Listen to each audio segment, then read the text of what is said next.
shash korki ching hoài ba thiang ba bang angel khôi kỳวันban pen blaka khu bor pela ba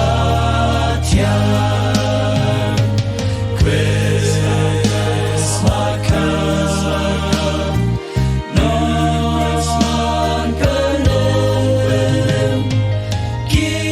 angel ki wai ha pen sao dong ka khet ki wai lan chai pen real man ta to shat man ki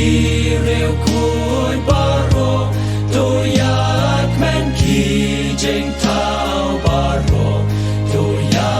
so ya u play to ngin ya ro Ki nong ap lang bron ha leng ka ki las ngong ku bor pala ha ki jeng rai peng la pen na you nong pen em ba la ka Christmas makam nos man kanom ki angel ki wai ha pen sao dong ka khet ki wai lan chai pen real man ta to shat man ki real koi baro to yak man ki jing tao baro to ya so ya u play to ngin ya ro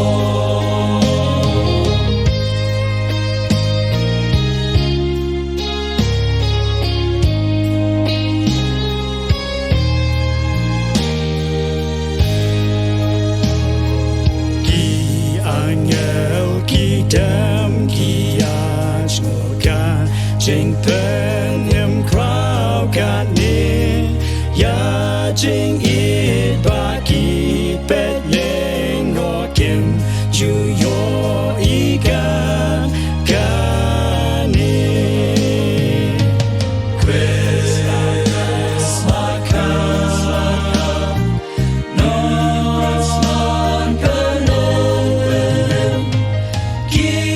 angel ki wai ha pen